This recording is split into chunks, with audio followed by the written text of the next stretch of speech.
Hello student, आज की हमारी ऑनलाइन क्लास का टॉपिक है क्लाउड्स।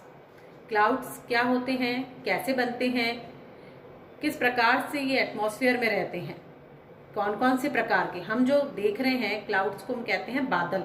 बादल हम देखते हैं तो हमारी इमेजिनेशन में एक ऐसी तस्वीर आती है जो कि रुई के समान हमें नजर आ रहे हैं।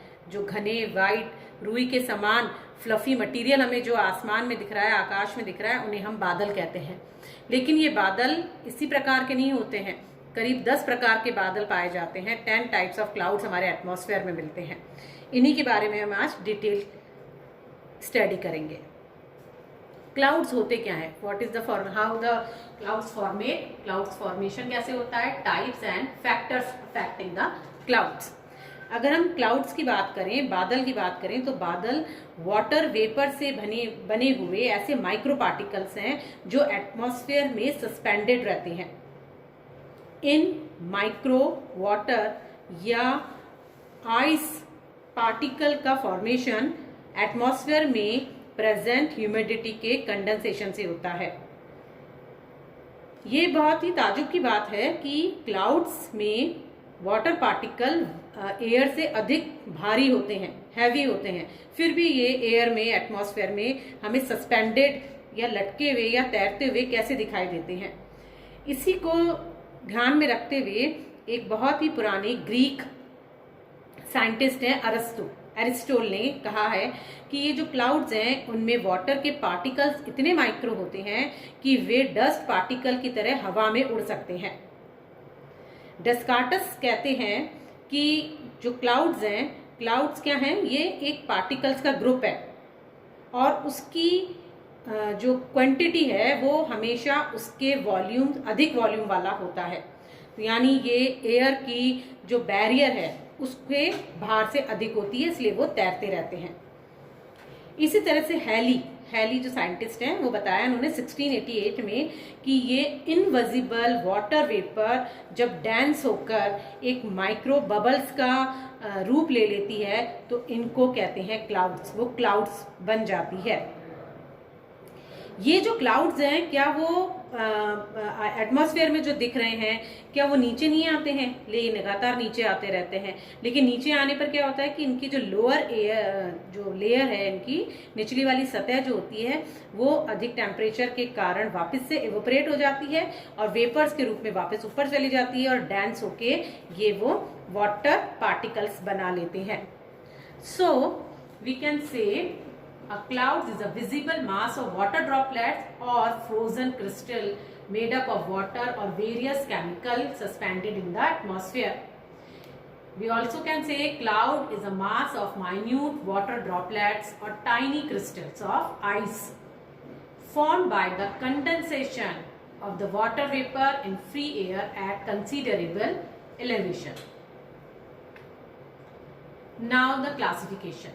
Luke Howard classification. Luke Howard जो हैं ये फादर ऑफ मेट्रोलॉजी कहे जाते हैं और इन्होंने क्लासिफाई किया है क्लाउड्स को in 10 main groups according to height, structure, expanse, density, transparency.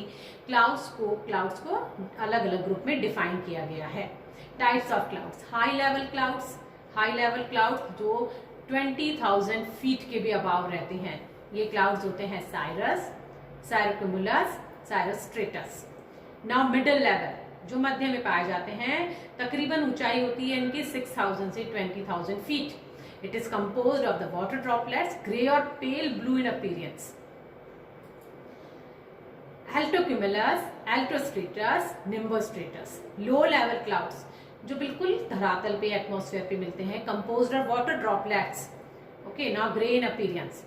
ये है स्ट्रेटोक्यूमुलस, क्यूमुलोनिम्बस, स्ट्रेटस, क्यूमुलस। इन क्लाउड्स की हम डिटेल स्टडी करेंगे। सबसे पहले लेते हैं हम हाई लेवल क्लाउड्स। इन क्लाउड्स का जो नाम रखा गया है ये भी इनके प्रीफिक्स और सफिक्स कोई मीनिंग होते हैं उन पे रखा गया है। स्ट्रेटस और स्ट्रेटो किनको कहेंगे हम, जो फ्लैट लेयर वाले होते हैं, smooth. Cumulus and cumulo heap, fluffy जो होते हैं, लाइक अ कॉलीफ्लावर, है ना, इस तरह से फूले हुए गोभी के फूल की तरह दिखाई दे रहे हैं। साइरस एंड सीरो कहेंगे हाई अप और विस्पी टाइप के। एंड निम्बस एंड निम्बो, उन क्लाउड्स को कहेंगे निम्बो और निम्बस, जो कि पानी लाते हैं, rain bearing clouds. Now in clouds की हम डिटेल स्टडी करते हैं। सबसे पहले लेते हैं हाई लेवल क्लाउड्स में।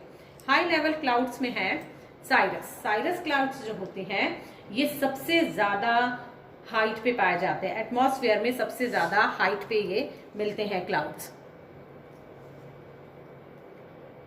इनका जो लोअर लेवल है वो सरफेस से 6000 मीटर और जो अपर है वो 12000 मीटर तक होता है।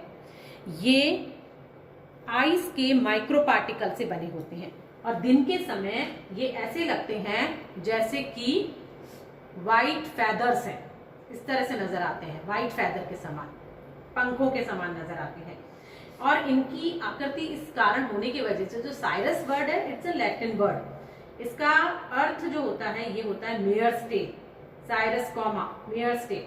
ये बहुत अधिक घने नहीं होते हैं और बहुत ज्यादा स्काई को भी कवर नहीं कर पाते हैं, ढके भी नहीं रहते, इस तरह से छितराए हुए रहते हैं ये, ठीक है, अव्यवस्थित रहते हैं और ये साफ मौसम को इंडिकेट करते हैं। इस तरह से जब पाए जाते हैं तो साफ मौसम साइरस जो होते हैं।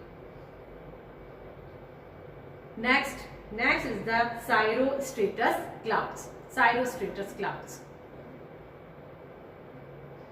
साइरोस्ट्रेटस क्लाउड्स जो हैं ये 6000 से 10000 मीटर की हाइट पे मिलते हैं।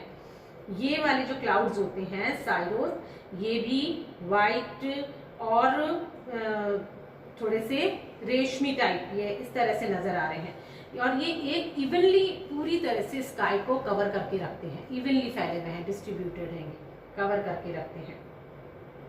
इनके कारण आकाश का जो रंग है वो कैसा दिखाई देने लगता है, जैसे कि दूधिया रंग हो जाता है आकाश का, आसमान अब ब्लू ना होके इस तरह से नजर आता है।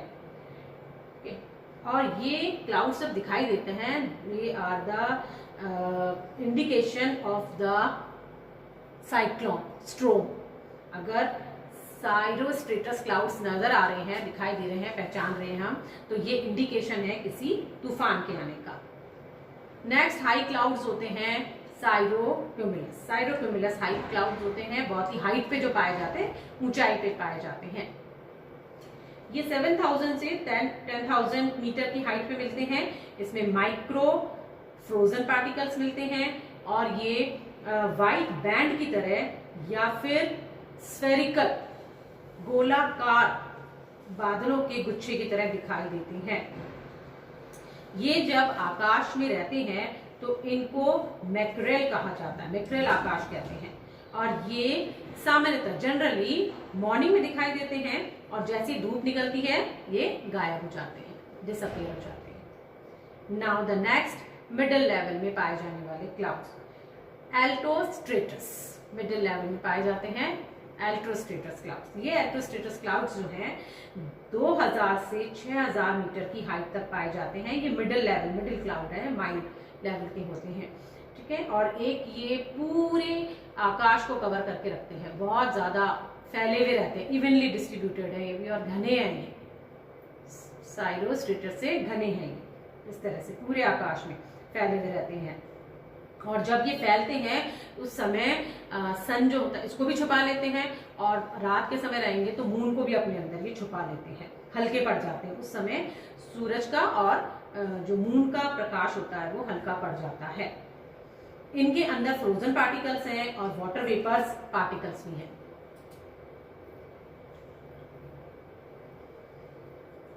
कभी कभी ऐसा लगता है कि कई दिनों तक इनके अंदर ऐसा लगेगा कि कई समय तक, अगर बहुत समय तक दिखाई दे रहे हैं तो कभी कभी ऐसा लगता है कि बारिश होने जैसा, ऐसा इंडिकेशन ये देते हैं। और इस समय भी अगर एल्टोस्ट्रेटस क्लाउड्स दिखाई दे रहे हैं तो ये भी किसी न किसी तूफान का या साइक्लोन्स का को इंडिकेट करते हैं। Next cloud is altocumulus clouds. Altocumulus cloud, altocumulus clouds जो हैं 3000 से 8000 मीटर की हाइट तक पाए जाते हैं। ये एक मिडल हाइट पर ही पहुंच जाते हैं और वैसे ये पूरे आकाश में, पूरे आसमान में एक धब्बे के रूप में दिखाई देते हैं, स्पॉटेड स्पॉटेड के रूप में ये दिखाई देते हैं।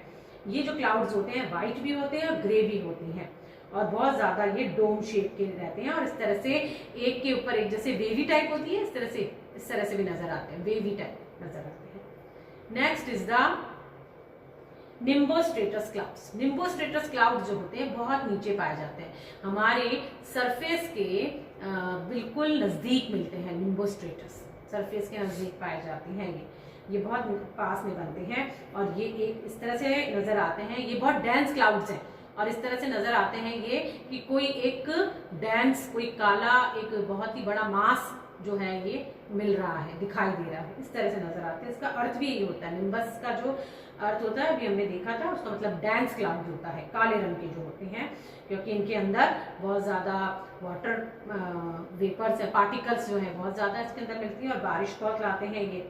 ठीक है, कभी कभी जब ये आ जाते हैं पूरे आसमान में, अगर ये दिखाई देंगे तो अंधेरा आ जाता है, दिन के समय हमें अंधेरा दिखाई देने लग जाता है जब ये पूरे आसमान पे छा जाते हैं, रोशनी को कम कर देते हैं।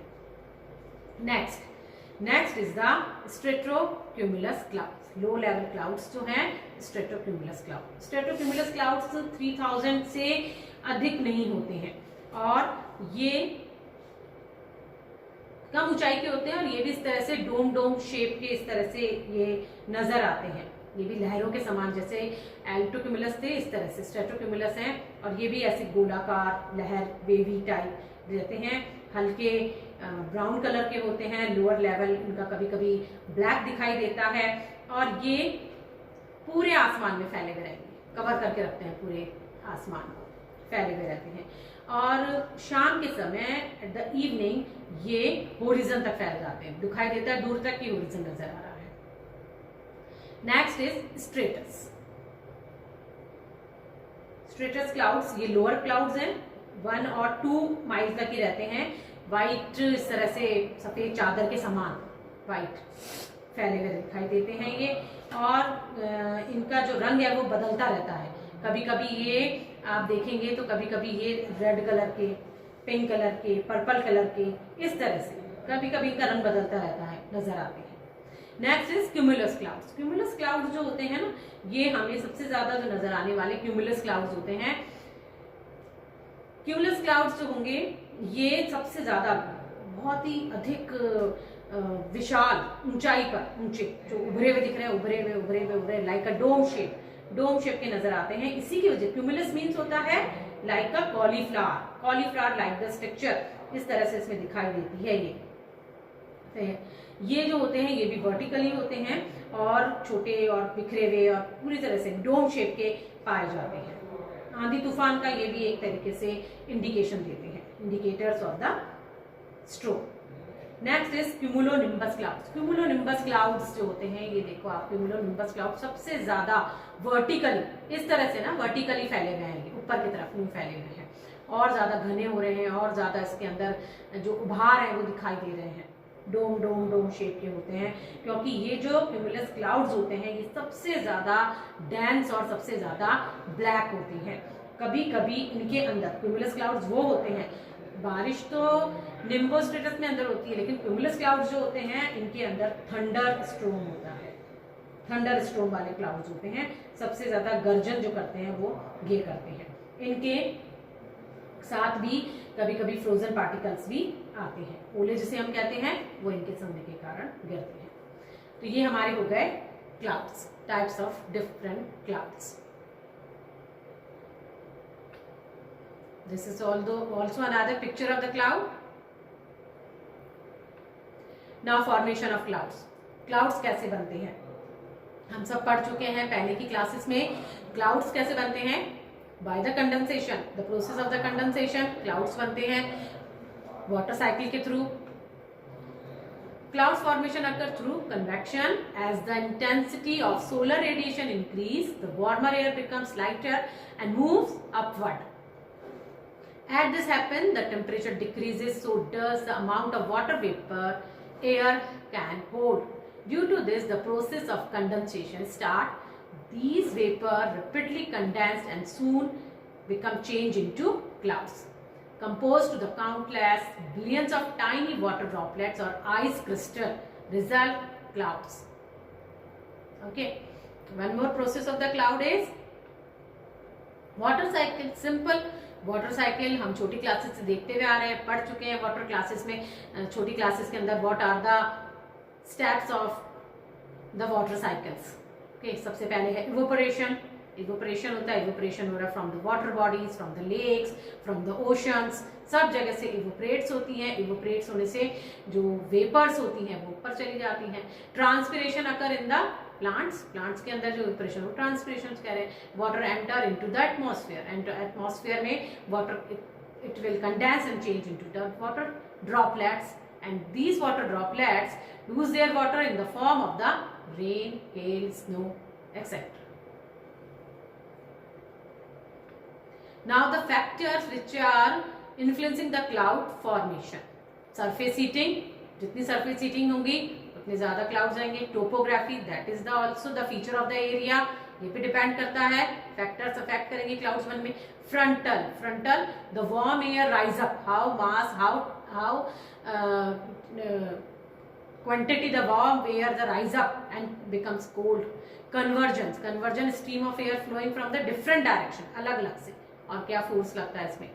Turbulence the sudden change of wind speed with the height creating turbulent it is in the air. So these are the factors which are affecting the clouds. Thank you.